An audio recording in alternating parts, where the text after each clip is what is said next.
আসছে ঋণ নির্ভর ঘাটতি বাজেট। হিসাব মেলাতে ব্যাংক থেকে 1,12,000 কোটি টাকা নিতে চায় সরকার।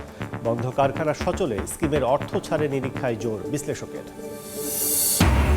উচ্চ জ্বালানি ব্যয় ও বিমানবন্দরের অতিরিক্ত চার্জে বেকায়দায় এভিয়েশন শিল্প।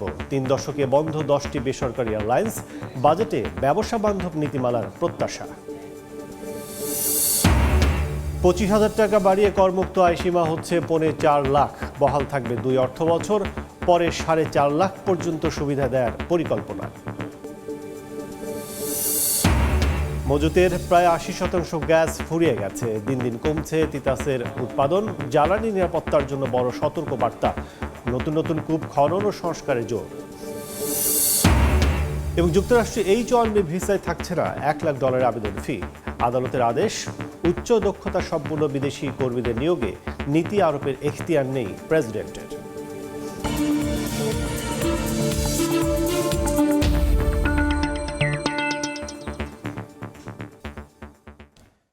দেখছিলেন শিরোনাম। আমন্ত্রণ জানাচ্ছি দেশ ও দেশের বাইরের অর্থ বাণিজ্যের নানা খবর নিয়ে আমাদের নিয়মিত আয়োজন এ সময় বাণিজ্যে। আপনাদের সঙ্গে আছি আমি কাজল আব্দুল্লাহ। প্রধানমন্ত্রী তারেক রহমানের সভাপতিত্বে সচিবালয়ে চলছে জাতীয় অর্থনৈতিক পরিষদের নির্বাহী কমিটি একনেকের বৈঠক। এই মুহূর্তে সচিবালয়ে আছেন সহকর্মী মোরসালিন হক জুরায়েদ। সরাসরি যাচ্ছি তার কাছে।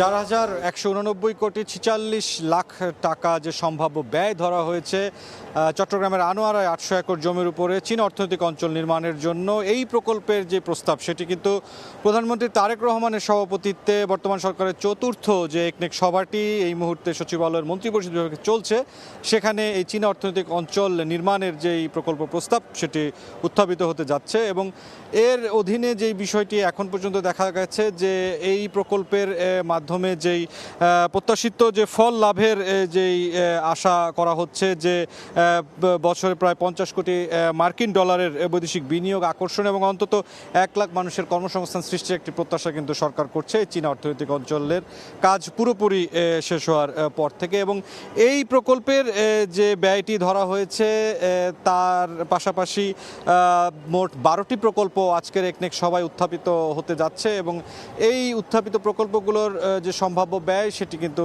প্রায় 8,106 কোটি টাকার মতো ধরা হয়েছে এখন পর্যন্ত। যে 12টি প্রকল্প, এটির মধ্যে 6টি নতুন, 4টির রয়েছে সংশোধনী এবং 2টির কিন্তু রয়েছে মেয়াদ বৃদ্ধির প্রস্তাব। পাশাপাশি আরও একটি তথ্য যেটি জানা গেছে, যে যেই তালিকা সূত্র ধরেই বলা যায় যে যেই 12টি প্রস্তাব উত্থাপিত হতে যাচ্ছে আজকের একনেক সভায়, সেখানে একটি অন্যতম উল্লেখযোগ্য প্রকল্প কিন্তু রয়েছে যে শিশু হাসপাতাল ও ইনস্টিটিউট সম্প্রসারণ প্রকল্প 2। এটি একটি নতুন প্রকল্প। এটি মূলত যেটি বলা হচ্ছে যে শিশু স্বাস্থ্য সুরক্ষা আরও শক্তিশালী করতে এই প্রকল্পটি নেওয়া হয়েছে এবং এর বাস্তবায়নের মেয়াদকাল ধরা হয়েছে আসন্ন জুলাই থেকে 2028-এর জুন মধ্যবর্তী সময় পর্যন্ত। এবং সম্ভাব্য ব্যয় হিসেবে 344 কোটি টাকা এখন পর্যন্ত এই প্রকল্পের জন্য নেওয়া হয়েছে। সার্বিকভাবে এখন পর্যন্ত বৈঠকটি চলছে এবং বৈঠকের পরে যদি পরিকল্পনা কমিশন বা সংশ্লিষ্ট মন্ত্রণালয় থেকে ব্রিফ করা হয় তখন সবশেষ অবস্থা জানা যাবে। এই ছিল সচিবালয় থেকে সবশেষ অবস্থা। একনেক বৈঠকের সবশেষ জানতে এখন সরাসরি ছিলাম সচিবালয়ে। এবার বাজেটের খবর।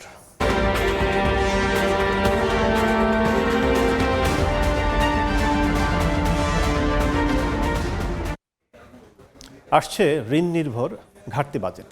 হিসাব মেলাতে ব্যাংক থেকে 1,12,000 কোটি টাকা নিতে চায় সরকার। এদিকে বন্ধ কারখানার সচলে একক প্রতিষ্ঠান বা গ্রুপকে সর্বোচ্চ 200 কোটি টাকা পর্যন্ত অর্থায়নের সুযোগ রেখে 20,000 কোটি টাকার স্কিম ঘোষণা করেছে কেন্দ্রীয় ব্যাংক। বাংলাদেশ ব্যাংক বলছে, ব্যাংকগুলোর উদ্বৃত্ত তারল্য থেকে ঘোষিত এই সহায়তায় বাজেটে বা বেসরকারি খাতে নেতিবাচক প্রভাব পড়বে না। ঋণ দিতে প্রতিষ্ঠান নির্বাচনের সঠিক নিরীক্ষায় জোর বিশ্লেষকদের। সেলিয়া সুলতানার রিপোর্ট। 3 বছরের জন্য বন্ধ শিল্প ও সেবা খাত সহায়ক প্রাক অর্থায়নে 20,000 কোটি টাকার স্কিম ঘোষণা করেছে বাংলাদেশ ব্যাংক। ঋণগ্রহীতারা 1 বছরের মেয়াদে 200 কোটি টাকা পর্যন্ত এই অর্থের জন্য আবেদন করতে পারবেন। ঋণের সর্বোচ্চ সুদের হার নির্ধারিত হয়েছে 7%। বন্ধ কারখানা বা সেবা প্রতিষ্ঠান চালুর এই বিশেষ স্কিমে গুরুত্ব পাবে রপ্তানিমুখী শিল্প। তবে বিদ্যমান ঋণ পরিশোধ বা সমন্বয়ে এই অর্থ ব্যবহার করতে পারবেন না ঋণগ্রহীতারা। এছাড়া নীতিমালা অনুযায়ী ঋণ খেলাপি, ঋণ জালিয়াতি, অর্থ পাচারে অভিযুক্ত, ঋণের অর্থ অতীতে অপব্যবহারকারীরা অযোগ্য হবে এই ঋণ গ্রহণে। ব্যাংকগুলোকে ঋণ পরিশোধের সর্বোচ্চ সক্ষমতা যাচাই ও সক্ষম না হওয়ার কারণ বিশ্লেষণে নিড অ্যাসেসমেন্ট করতে হবে। নন আর্নিং প্রজেক্টে ডিপ্লয় করলে তো আপনি কোত্থেকে টাকাগুলো ফেরত দিবেন? তুমি যদি বড় করো তাহলে দেখতে হবে যে এইটা প্রোডাক্টিভ ক্যাপাসিটিতে ইউটিলাইজ হবে এবং সেখান থেকে তোমার আয় হবে, সেই আয়ের টাকা দিয়ে তুমি টাকা পরিশোধ করবে, সেটা করে না। এরই মধ্যে বাজেট ঘাটতি পূরণে ব্যাংক ব্যবস্থাপনা থেকে 1,12,000 কোটি টাকা ঋণ নেওয়ার পরিকল্পনা সরকারের। তবে বাজেট ও বিবেচনায় 20,000 কোটি টাকার এই স্কিমে নেতিবাচক কোনো প্রভাব পড়বে না বলে মনে করে বাংলাদেশ ব্যাংক। প্রাইভেট সেক্টরে যখন চাহিদা বাড়বে তখন অবশ্যই সরকারের তো প্রায়োরিটির মধ্যে প্রাইভেট সেক্টরের যে গতিশীলতা বৃদ্ধি সেটা অন্যতম এজেন্ডা। অতএব একটা যাতে আরেকটাকে সাপ্রেস না করে সে বিষয়টা সরকার অবশ্যই মাথায় রাখবে।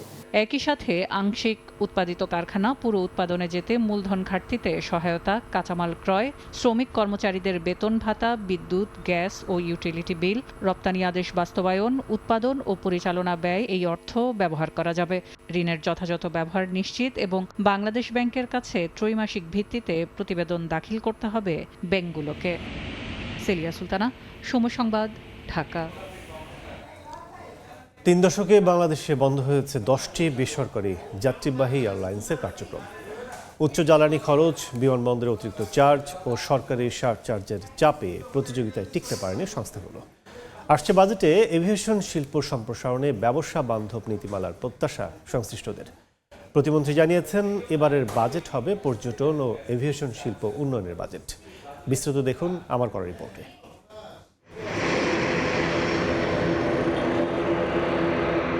জেট ফুয়েলের উচ্চ মূল্য, তুলনামূলক বেশি ল্যান্ডিং ও পার্কিং চার্জ এবং বছরে মাত্রার অতিরিক্ত সারচার্জে বেকায়দায় দেশের এভিয়েশন শিল্প।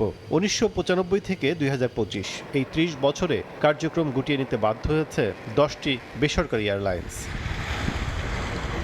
চলতি বছরের শুরুতে সারচার্জ অনেকাংশে কমলেও এখনও ভোগাচ্ছে জ্বালানি ব্যয় ও বিমানবন্দরের বিভিন্ন চার্জ।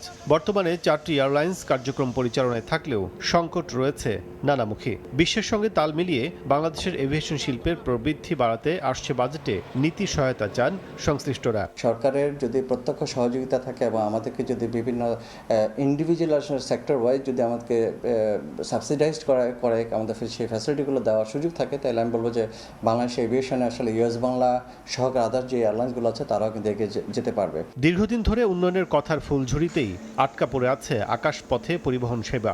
এবার সেই জটলা ভাঙতে চায় বিএনপি সরকার। প্রতিমন্ত্রী জানান, এভিয়েশন খাত লাভজনক করতে নেওয়া হবে পদক্ষেপ। অর্থ বছরে এরকম ভাবেই নিশ্চয়ই তৈরি করা হয়েছে বাজেট। তো অধিবেশন শুরু হচ্ছে 7 তারিখ থেকে, আপনারা বুঝতে পারবেন, রিফ্লেকশন বুঝতে পারবেন পরে। তো আমি মনে করি যে আমরা চিন্তা করছি যে আমাদের মিনিস্ট্রি থেকে রেভিনিউ আর্নিংয়ের যে মিনিস্ট্রি এটা প্রমাণ করার জন্য আমাদের যা যা করা দরকার, যেমন এভিয়েশন সেক্টরে আমরা ইনশাল্লাহ ফলোপ করে বলতে পারি যে আগামী বছর আপনারা লাভ দেখতে পাবেন। বিশেষজ্ঞরা বলছেন, বেসরকারি এয়ারলাইন্সের প্রয়োজন জ্বালানির যৌক্তিক দাম আর কম সুদে ব্যাংক ঋণ। এয়ারলাইন শিল্প যদি চলতে হয় তাহলে সরকারের পক্ষ থেকে সহযোগিতা দরকার, মাস্ট। ট্যাক্স স্ট্রাকচার যেটা আছে সেটাকে কমাতে হবে। তারপর আরেকটা যদি আমরা দেখি যে অ্যাক্সেস টু ফান্ড, কিন্তু আমাদের এখানে যে ব্যাংকের যে ইন্টারেস্ট রেট 14% 15% ইন্টারেস্ট রেট, এই ইন্টারেস্ট রেটে এয়ারলাইনগুলো যদি তারা টাকা লগ্নি করে, কোনো এয়ারলাইনের পক্ষে এটা টাকা সময় মতো পরিশোধ করা সম্ভব হবে বলে মনে হয় না। বাংলাদেশে ফ্লাইট পরিচালনা করছে 35টির মতো বিদেশি এয়ারলাইন্স। দেশীয় এয়ারলাইন্সের নানা সীমাবদ্ধতায় এ খাতের সিংহভাগ অর্থ চলে যাচ্ছে বিদেশে। কাজল আব্দুল্লাহ, সময় সংবাদ, ঢাকা। এ বিষয়ে আলোচনার জন্য আমাদের স্টুডিওতে উপস্থিত হয়েছেন ইউনাইটেড কলেজ অফ এভিয়েশনের চেয়ারম্যান ATM নজরুল ইসলাম। এসব বাড়ি আপনাকে স্বাগত জানাচ্ছি। ধন্যবাদ। শুরুতে একটু আলোচনা করতে চাই, সেটা হচ্ছে যে সামনে বাজেট, যেহেতু বাজেটে এভিয়েশন, পর্যটন সবকিছু, এই শিল্পটা বড় একটি আর্নিং সোর্স বলা চলে, বৈদেশিক মুদ্রা। সেক্ষেত্রে যে সংকটগুলো আমরা দেখছি যে এখন বিশেষ করে, সেটি হচ্ছে যে একটা উচ্চ ফুয়েল রেট, যেটি দেখছি আমরা বরাবরই এটি কয়েক মাসে আরও বেশি হয়ে গেছে, 205 টাকা উঠে গিয়েছে, এখন এটি আবার কিছুটা নেমে গেছে। আর আরেক দিক হচ্ছে ল্যান্ডিং এবং পার্কিং চার্জ। দীর্ঘদিনের এই সমস্যা নিয়েই চলছে এভিয়েশন।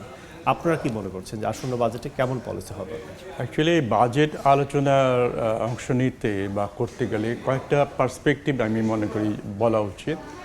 কারণ আমরা বিগত দিনগুলোতে আমরা যে জিনিসটা দেখেছি সেটা হচ্ছে যে আমাদের এখানে আমরা কিন্তু প্যাসেঞ্জারের উপরে চার্জ আরোপ করতে বা এয়ারলাইন্সের উপরে চার্জ আরোপ করতে অনেক বেশি smart then that of the growth of the traffic. কেন এটা বললাম, আপনি যদি পরিসংখ্যান দেখেন বাংলাদেশের আমাদের যে ইন্টারন্যাশনাল যাওয়ার জন্য যে শেয়ারটা, এটা 20+-, বিদেশের 80%। আপনি যদি আমাদের প্রতিযোগী দেশগুলোর দিকে তাকান, সে ফর এক্সাম্পল ইউএর দেশগুলো, তাদের হোম কান্ট্রিতে ইন্টারন্যাশনাল যাওয়ার তাদের মার্কেট শেয়ার হচ্ছে 93, কাতারের 90, ইথিওপিয়ার 80, আপনারা সিঙ্গাপুরের 65, ইন্ডিয়ার 45-50%।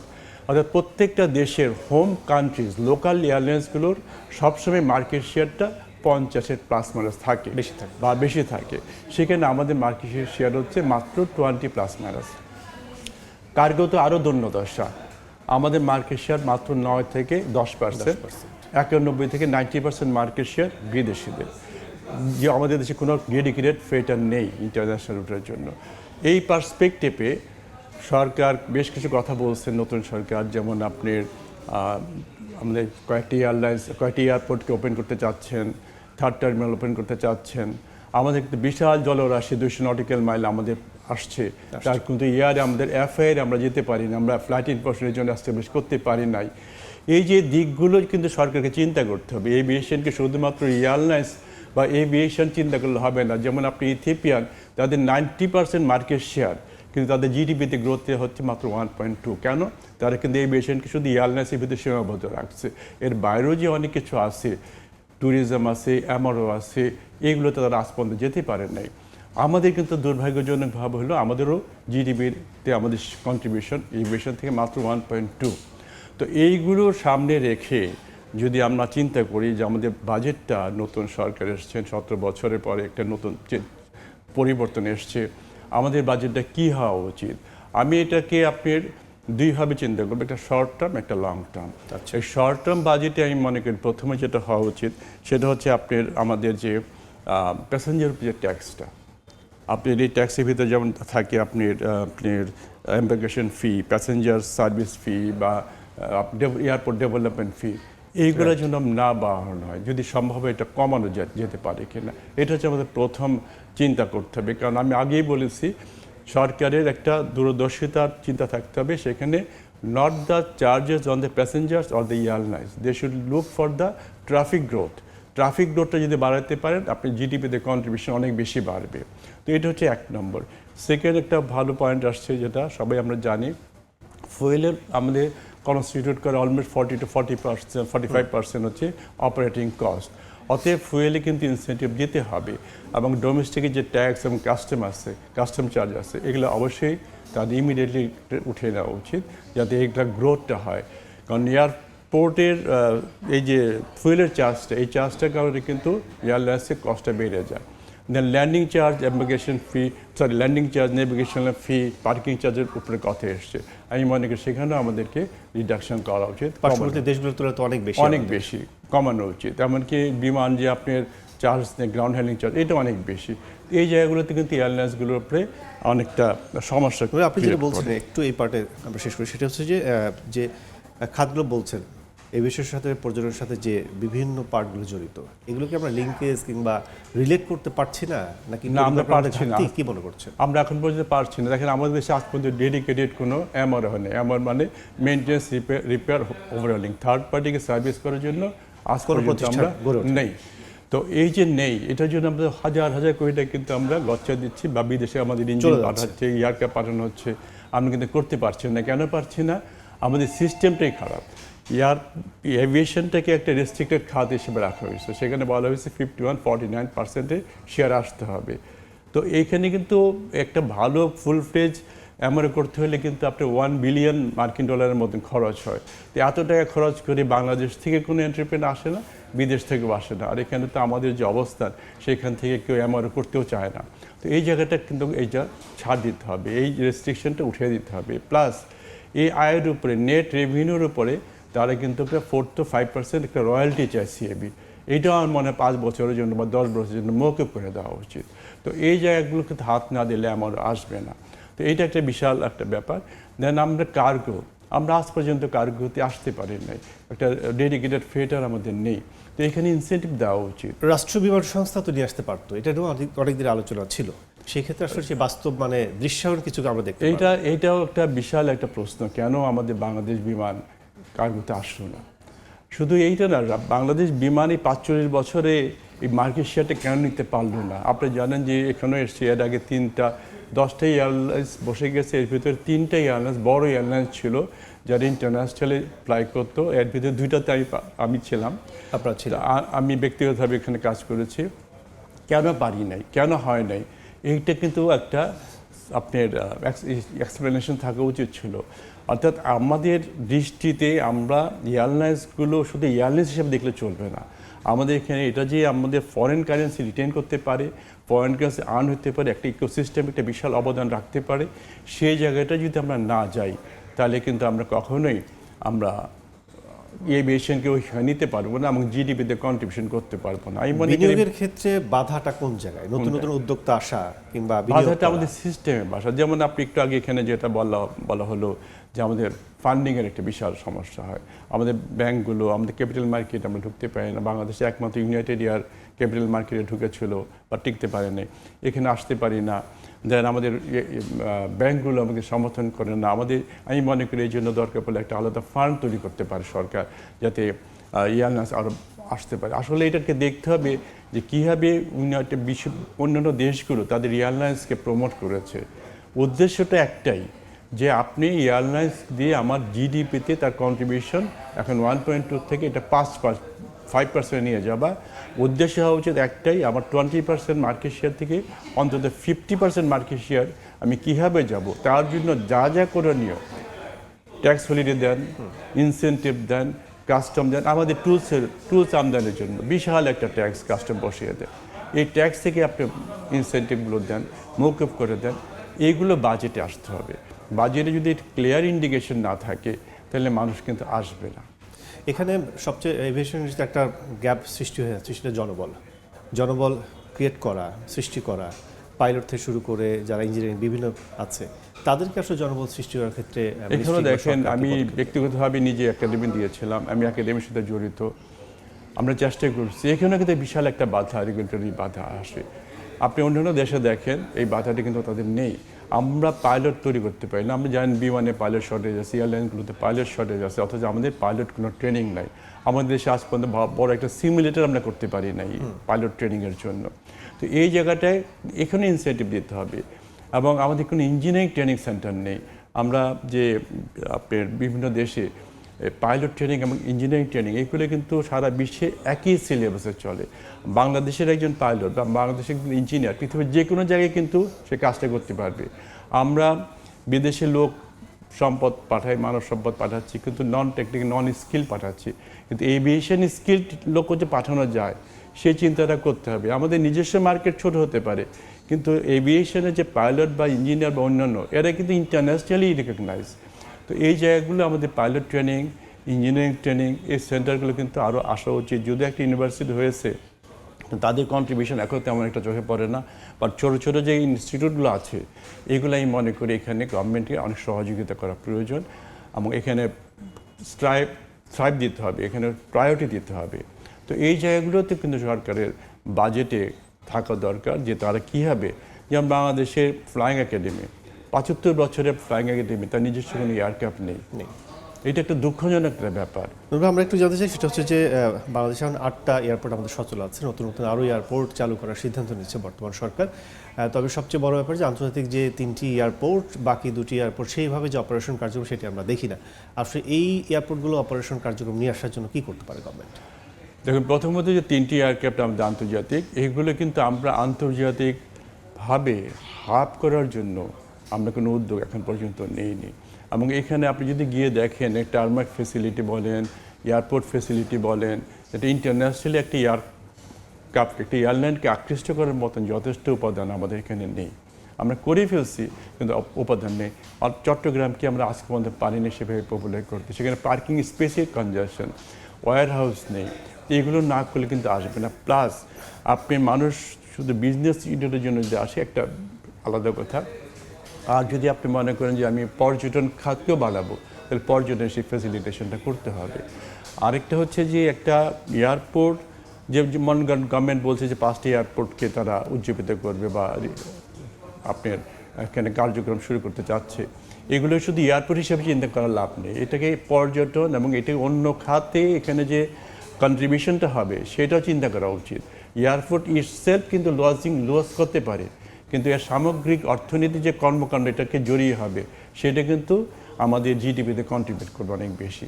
আমরা আলোচনা শেষ পর্যায়ে, অনেক অনেক ধন্যবাদ আপনাকে আসার জন্য। ধন্যবাদ। Thank you.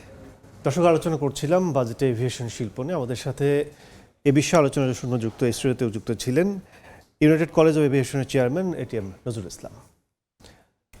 যাচ্ছে পরের সংবাদে। আসছে বাজেটে করমুক্ত আয়সীমা 25,000 টাকা বাড়িয়ে 3,75,000 টাকা নির্ধারণ করতে যাচ্ছে সরকার, যা বহাল থাকবে আগামী 2 অর্থ বছর। এরপর 2030-31 অর্থ বছরে তা 4.5 লাখ টাকা করার পরিকল্পনা করছে সরকার। আসছে বাজেটে সাধারণ মানুষকে কিছুটা স্বস্তি দিতে করমুক্ত আয়সীমা বাড়ানোর পরিকল্পনা করছে সরকার। অর্থ মন্ত্রণালয় সূত্র বলছে, এই পরিকল্পনায় সাধারণ করদাতাদের জন্য বর্তমান 3.5 লাখ টাকার করমুক্ত আয়সীমা আগামী 5 বছরে ধাপে ধাপে বাড়িয়ে 2030-31 অর্থ বছরে 4.5 লাখ টাকা করা হবে। নারী ও 65 বছরের বেশি বয়সী করদাতাদের জন্য বর্তমান 4 লাখ টাকার করমুক্ত আয়সীমা ধাপে ধাপে বাড়িয়ে 2030-31 অর্থ বছরে 5 লাখ টাকা করা হবে। বর্তমান মূল্যস্ফীতির যা চাপ, সেক্ষেত্রে ধাপে ধাপে না বাড়িয়ে একবারেই করমুক্ত আয়সীমা বাড়ানোর পরামর্শ অর্থনীতিবিদদের। প্রতিবন্ধী করদাতাদের জন্য বর্তমান 4,75,000 টাকার করমুক্ত আয়সীমা 2030-31 অর্থ বছরে হবে 5,75,000 টাকা। গেজেটভুক্ত মুক্তিযোদ্ধাদের বর্তমান 5 লাখ টাকার করমুক্ত আয়সীমা পরবর্তী 5 বছরে হবে 6 লাখ টাকা। আর গেজেটভুক্ত জুলাই যোদ্ধাদের জন্য আসছে বাজেটে করমুক্ত আয়সীমা হবে 5,25,000 টাকা, যা ধাপে ধাপে বেড়ে 2030-31 অর্থ বছরে হবে 6 লাখ টাকা। অন্তরা সেন, সময় সংবাদ, ঢাকা। এবার বন্দর বাণিজ্যের খবর।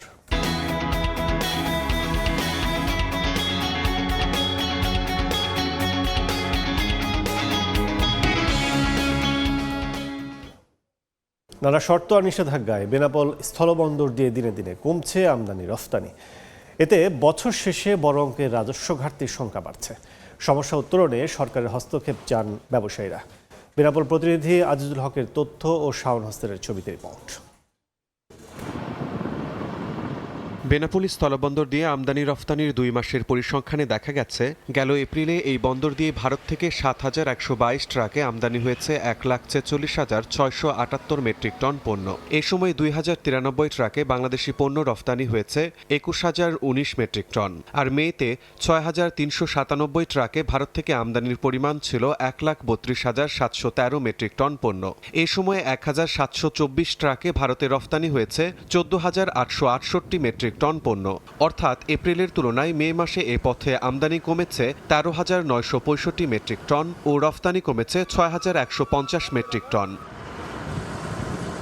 এর প্রভাবে ইতিমধ্যে চলতি অর্থ বছরের 10 মাসে লক্ষ্যমাত্রার চেয়ে প্রায় 2,000 কোটি টাকা রাজস্ব আয়ে পিছিয়ে পড়েছে বেনাপোল কাস্টমস হাউস। দীর্ঘ 1.5 বছর যাবৎ কিছু গুরুত্বপূর্ণ পণ্যে আমদানি রপ্তানি নিষেধাজ্ঞা থাকার কারণে বেনাপোল বন্দরে আমদানি রপ্তানি বাণিজ্য অনেকটা বিরূপ প্রভাব পড়ে। আমি প্রধানমন্ত্রীকে আহ্বান জানাচ্ছি যে দ্রুত এই বিষয়ে পদক্ষেপ নেয়। বাণিজ্যিক নিষেধাজ্ঞা বিভিন্ন পণ্যের উপরে দেওয়া হয়েছে, যার কারণে বেনাপোল স্থলবন্দর দিয়ে বাণিজ্য একেবারে ধসের মুখে। এই কারণে এখানে আমদানি এবং রপ্তানি অনেক কমে গেছে। তবে এই পরিস্থিতি দ্রুত কেটে যাবে বলে আশা করছে বেনাপোল স্থলবন্দর কর্তৃপক্ষ। ভারত সরকার কিছু কিছু পণ্য রপ্তানির উপরে নিষেধাজ্ঞা জারি করায় বাংলাদেশে আমদানি কিছুটা কমে গেছে। পাশাপাশি বাংলাদেশ থেকেও ভারতে রপ্তানির ক্ষেত্রে কিছু পণ্যের বিষয়ে নিষেধাজ্ঞা দেওয়ার ফলে রপ্তানিও কিছুটা কমছে এবং আমরা আশা করি সামনে হয়তো এই সমস্ত নিষেধাজ্ঞা উঠে যাবে, তখন আমদানি রপ্তানি আরও স্বাভাবিক হবে এবং বৃদ্ধি পাবে। গত বছরের 17 মে থেকে বেশ কিছু বাংলাদেশি পণ্য রফতানিতে নিষেধাজ্ঞা দেয় ভারত, আর 15 এপ্রিল থেকে ভারতীয় পণ্য আমদানিতে শর্ত দেয় বাংলাদেশ সরকার। সময় সংবাদ, বেনাপোল।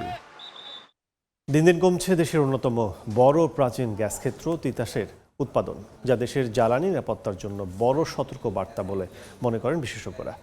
যদি কর্তৃপক্ষ বলছে উৎপাদন ধরে রাখতে নতুন নতুন কূপ খনন ও সংস্কারে জোর দেওয়া হচ্ছে। কেবল তিতাসে নয়, দেশের সম্ভাবনাময় সব এলাকাতেই জ্বালানি অনুসন্ধানে জোরালো কার্যক্রম চালানোর তাগিদ বিশেষজ্ঞদের। তিতাস গ্যাস ক্ষেত্র থেকে ফিরে ফারুক ভূঁইয়া রবিনের রিপোর্ট। তিতাস গ্যাস ক্ষেত্র ব্রাহ্মণবাড়িয়ায় তিতাস নদীর পাড়ে অবস্থিত দেশের অন্যতম প্রাচীন এই ক্ষেত্রটি বাণিজ্যিকভাবে গ্যাস সরবরাহ করে আসছে প্রায় 6 দশক ধরে। এক বিবিয়ানা বাদে দেশের বাকি গ্যাস ক্ষেত্রগুলো দৈনিক উৎপাদনের দিক থেকে যার ধারে কাছেও নেই। তবে জ্বালানি খাতের জন্য শঙ্কা জাগানিয়া বিষয় হলো, একদিকে সাম্প্রতিক বছরগুলোতে বড় আধারের দেখা নেই, অন্যদিকে তিতাসের মতো নির্ভরযোগ্য উৎসেও উৎপাদন কমছে ধারাবাহিকভাবে। 5 বছর আগে যেখান থেকে দৈনিক মিলত 400 থেকে 450 মিলিয়ন ঘনফুট গ্যাস, সেটি এখন নেমে এসেছে 300 মিলিয়ন ঘনফুটের ঘরে। এরই মধ্যে ফুরিয়ে গেছে তিতাসের উত্তোলনযোগ্য মজুদের প্রায় 80% গ্যাস। বিবিয়ানার পর দেশের গ্যাস ক্ষেত্রগুলোর মধ্যে সবচেয়ে বেশি জ্বালানি পাওয়া যায় এই তিতাস গ্যাস ক্ষেত্র থেকে।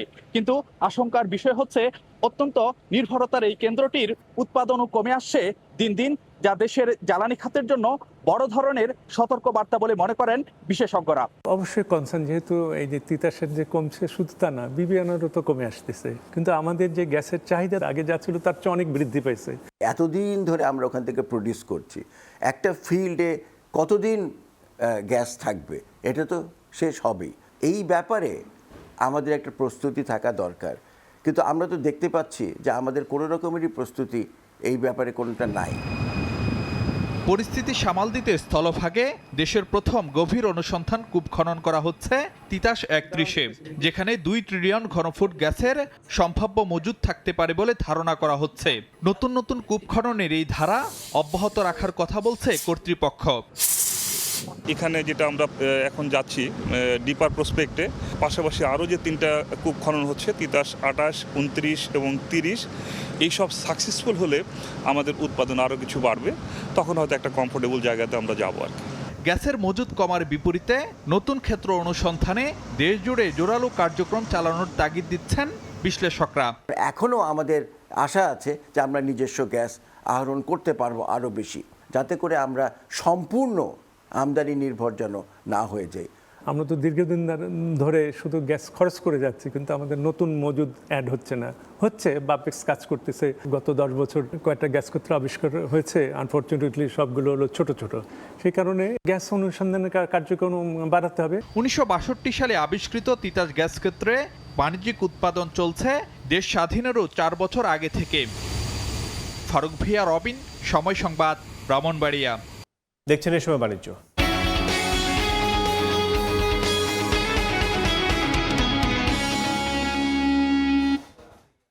সপ্তাহে তৃতীয় কার্যদিবসে সূচকের ঊর্ধ্বমুখী ধারায় চলছে প্রধান পুঁজিবাজার ডিএসই লেনদেন। ওয়েবসাইট থেকে সরাসরি দেখে নিচ্ছি সবশেষ পরিস্থিতি। গতকালও শুরুতে কার্যক্রম শুরুর দিকে আমরা কিন্তু দেখেছিলাম যে নিম্নমুখী প্রবণতায় সবগুলো সূচকের মধ্য দিয়ে কিন্তু কার্যক্রম শুরু হয়েছিল। আজকে দেখছি যে এখন বলা চলে যায় 11:30 সময় কিন্তু আমরা দেখছি সবগুলো সূচকই কিন্তু ডিএসসির ঊর্ধ্বমুখী প্রবণতায় চলছে। প্রধান সূচক ডিএসসি এক্স সেটি কিন্তু 33 পয়েন্ট বেড়ে অবস্থান করছে 5516 পয়েন্টে। 3 পয়েন্ট বেড়েছে সরিয়া সূচক ডিএসসির সরিয়া সূচকটি 1111 পয়েন্ট অবস্থান করছে। এছাড়া 7 পয়েন্ট বেড়ে 2076 পয়েন্ট অবস্থান করছে ডিএসসির বিশেষায়িত ইন্ডেক্স ডিএসসি 13। এছাড়া শেয়ার এখন পর্যন্ত হাতবদল হয়েছে। আমরা দেখছি যে প্রায় 1,29,826। বেশ বড় অঙ্কের কিন্তু শেয়ার হাত বদল হয়েছে। বাজার মূল্য আমরা দেখছি 534,94,00,000 টাকা যার বাজার মূল্য। এছাড়া 261টি প্রতিষ্ঠানের শেয়ারের দর ঊর্ধ্বমুখী, 53টি কিন্তু আমরা দেখছি নিম্নমুখী এবং অপরিবর্তিত অবস্থায় রয়েছে 73টি প্রতিষ্ঠানের শেয়ারের দর। আমরা টপ 20 অর্থাৎ 20টি শীর্ষ প্রতিষ্ঠানের শেয়ার লেনদেনের খবর একটু দেখতে চাই। সেটি হচ্ছে প্রথমে দেখছি ব্যাংকিং প্রতিষ্ঠান এনসিসি ব্যাংক। প্রতিষ্ঠানটি তাদের প্রতিটি শেয়ার হাত বদল করছে এখন পর্যন্ত 16 টাকা 70 পয়সা দরে। সর্বোচ্চ মূল্য ছিল 10 পয়সা বেশি অর্থাৎ 16 টাকা 80 পয়সা। সর্বনিম্ন ছিল প্রতিষ্ঠানের শেয়ারের দর 16 টাকা। এছাড়া গতকাল কিন্তু বিক্রি হয়েছে শেয়ারটি 16 টাকা 10 পয়সা দরে। সিভিও পেট্রোকেমিক্যাল লিমিটেড 171 টাকা 40 পয়সা দরে প্রতিটি শেয়ার বিক্রি হচ্ছে। সর্বোচ্চ মূল্য ছিল 172 টাকা 20 পয়সা, সর্বনিম্ন দেখছি আমরা 161 টাকা 70 পয়সা ছিল। এছাড়া 3 নম্বরে এশিয়ান ইন্স্যুরেন্স, 4 নম্বরে ডোমিনেস এবং 5 নম্বরে রয়েছে রানার্স অটো। তো সব মিলে বলা চলে যে একটি আশান্বিত অবস্থা কিন্তু এই সপ্তাহের তৃতীয় কার্যদিবসে দেখছে পুঁজিবাজারে বিনিয়োগকারীরা। তো এই ছিল ডিএসসির সবশেষ। দিনাজপুরে এবার লিচুর বাম্পার ফলন হয়েছে। অনুকূল আবহাওয়া ও সঠিক পরিচর্যার কারণে বাগানগুলোতে লিচুর রং ও আকারও হয়েছে আকর্ষণীয়। কাঙ্ক্ষিত দাম পায় খুশি বাগানিরা। দিনাজপুরের হাকিমপুরের বিভিন্ন এলাকার রসালো ও মিষ্টি স্বাদের লিচুর সুনাম দেশ জুড়ে থাকায় পাইকারদের আনাগোনাও চোখে পড়ার মতো। আবহাওয়া অনুকূলে থাকায় ফলন ভালো হয়েছে, এতে খুশি বাগানিরা। অনেক দূর থেকে লোকেরা এসে নিয়ে যায় আমাদের কাছ থেকে। পাইকারি হলে আমরা 200 টাকা করে দেই। মোটামুটি এখান থেকে পাইকারি সেল হয়। কৃষি বিভাগ জানায় পোকার আক্রমণ থেকে রক্ষা এবং ফলন বাড়াতে কৃষকদের সঠিক সময়ে বালাইনাশক ব্যবহারের পরামর্শ দেয় বাম্পার ফলন হয়েছে। আমাদের কৃষি বিভাগে যে প্রচারণা, তাদেরকে বিভিন্ন ধরনের যে পরামর্শ, বিভিন্ন ধরনের পরিচর্যা কখন করতে হবে টাইম টু টাইম এবং কোন বালাইনাশক ব্যবহার করতে হবে সেগুলোর আসলে সঠিক ব্যবহার নিশ্চিত করা হয়েছিল। হাকিমপুর উপজেলায় মোট 14 হেক্টর জমিতে লিচুর বাগান রয়েছে। সময় সংবাদ, হাকিমপুর। সচিবালয়ের সাপ্তাহিক ব্রিফ করছেন তথ্য সম্প্রচার মন্ত্রী জহিরুদ্দিন স্বপন ও প্রধানমন্ত্রীর তথ্য উপদেষ্টা ডাক্তার জাহেরুর রহমান। সরাসরি যুক্ত হচ্ছে সেখানে। যখন ম্যানিফেস্টো দিয়েছে আপনারা যদি এটা পড়েন দেখবেন দক্ষতা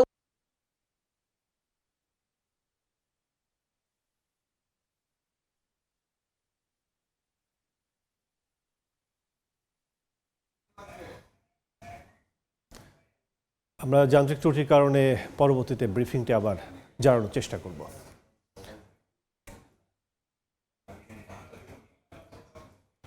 এবার জনপদের খবর।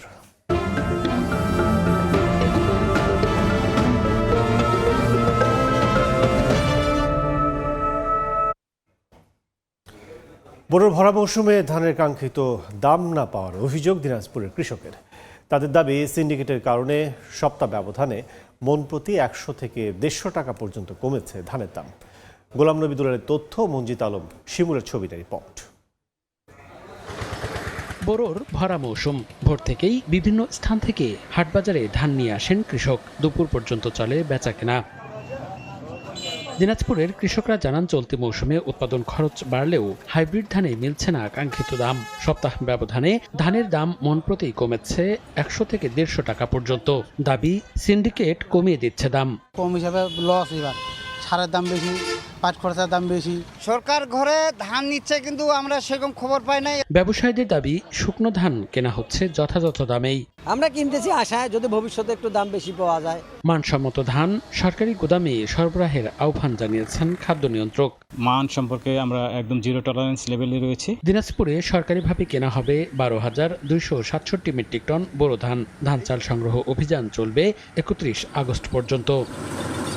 সময় সংবাদ, দিনাজপুর। দেশে বর্তমানে হালকা প্রকৌশল খাতের বার্ষিক প্রবৃদ্ধি প্রায় 15 থেকে 20%। সম্ভাবনার সবটুকু কাজে লাগাতে দরকারি কাঁচামাল আমদানি সহজ করা সহ আসছে বাজেটে বিশেষ নীতি সহায়তার দাবি খাত সংশ্লিষ্টদের। কর্মসংস্থান, অভ্যন্তরীণ ও বৈদেশিক বাজার বিবেচনায় সরকারকে কৌশল নির্ধারণ করার তাগিদ অর্থনীতিবিদরা। দেশের অর্থনৈতিক উন্নয়নে সম্ভাবনাময় খাত হালকা প্রকৌশল শিল্প। খাতটির বার্ষিক বাজার 820 কোটি মার্কিন ডলারের, যার প্রায় অর্ধেক সরবরাহ করছে দেশীয় প্রতিষ্ঠানগুলো। এ খাতে ছোট মাঝারি প্রতিষ্ঠানের সংখ্যা 80,000-এর বেশি, যেখানে কাজ করেন 10 লাখ মানুষ। বর্তমানে লাইট ইঞ্জিনিয়ারিং খাতের বার্ষিক প্রবৃদ্ধি প্রায় 15 থেকে 20%। কাঁচামাল আমদানি সহজীকরণ এবং আসছে বাজেটে বিশেষ সহায়তার দাবি জানিয়েছেন খাত সংশ্লিষ্টরা। আসন্ন বাজেটে যদি বেশ কিছু নীতি সহায়তা সরকার থেকে পাই, আমরা মনে করি আমরা এই ইন্ডাস্ট্রি থেকে বেটার কিছু করতে পারবো। প্রথমত আমি আশা করব যে সরকার আমাদেরকে এমন নীতি সহায়তা প্রদান করবে যেন আমরা ম্যানুফ্যাকচারার এবং ট্রেডার্সের ভিতরে একটা সিগনিফিকেন্ট গ্যাপ যেন আমরা বুঝতে পারি। আসছে বাজেটে হালকা প্রকৌশল শিল্প খাতে নীতিগত সুবিধার দিকে নজর দেওয়ার তাগিদ দিয়েছেন অর্থনীতিবিদরাও। শিল্পায়নের জন্য আপনাকে যেটা করতে হবে, আপনার কর কাঠামোটাকে আপনাকে কম্পিটিটিভ কর কাঠামো করতে হবে। যে কর কাঠামোর মাধ্যম দিয়ে দ্রুত শিল্পায়ন হবে, যে কর কাঠামোর মাধ্যম দিয়ে শিল্প উদ্যোক্তারা উৎসাহিত হবে কর দিতে, এ ধরনের আপনার নীতি রাখতে হবে। আরেকটা কথা হলো যে নীতির ধারাবাহিকতাও দরকার আছে, কারণ নীতির ধারাবাহিকতা না থাকলে দেশীয় উদ্যোক্তা বিদেশি বিনিয়োগকারীরা কখনো বিনিয়োগ করে না। বাংলাদেশ বিনিয়োগ উন্নয়ন কর্তৃপক্ষের গবেষণা প্রতিবেদন বলছে, দ্রুত বর্ধনশীল অভ্যন্তরীণ ভিত্তি ও ক্রমবর্ধমান বৈশ্বিক চাহিদা বাড়ায় এই শিল্প থেকে 2030 সালের মধ্যে $12.56 বিলিয়ন রফতানি আয়ের লক্ষ্যমাত্রা নির্ধারণ করেছে সরকার। ইয়ানুর শিফাত, সময় সংবাদ, ঢাকা।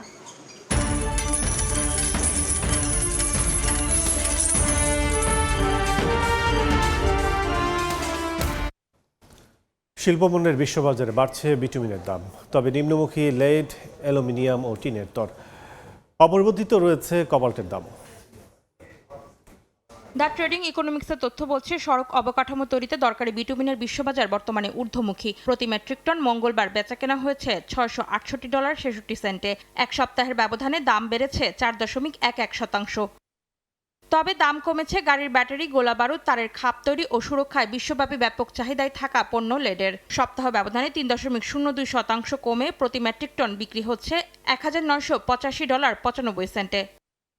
উড়োজাহাজ, মহাকাশের বডি নির্মাণ থেকে শুরু করে তৈজসপত্র তৈরিতে ব্যবহৃত অ্যালুমিনিয়ামের দামও নিম্নমুখী। প্রতি টন এই ধাতু বিক্রি হচ্ছে $3594.20।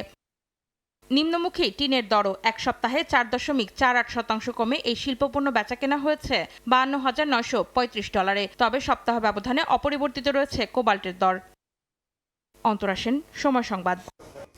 মার্কিন প্রেসিডেন্ট ডোনাল্ড ট্রাম্পের H-1B ভিসার $1 লাখ আবেদন ফির নিয়ম বাতিল করেছে আদালত।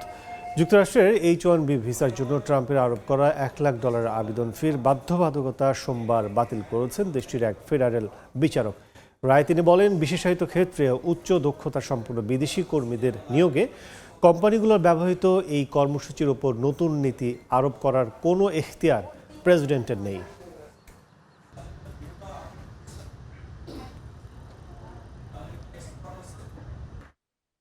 এরপর যে শীর্ষ সংবাদগুলো জানিয়ে দিচ্ছে আরেকবার।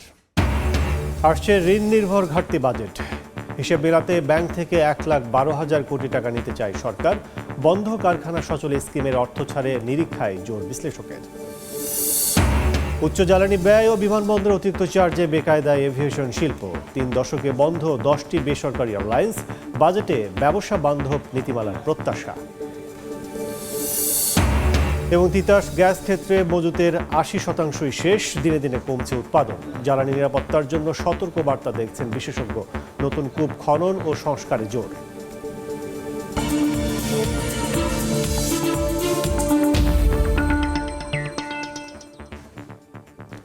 এই ছিল এ সময় বাণিজ্যে। এরপর দুপুর 12টার সময় সংবাদের সঙ্গে থাকবেন তাজমিলা খান। ধন্যবাদ কাজল। দুপুর 12টার সময় সংবাদ নিয়ে আসছে কিছুক্ষণ পর। সঙ্গে থাকুন সময়ে।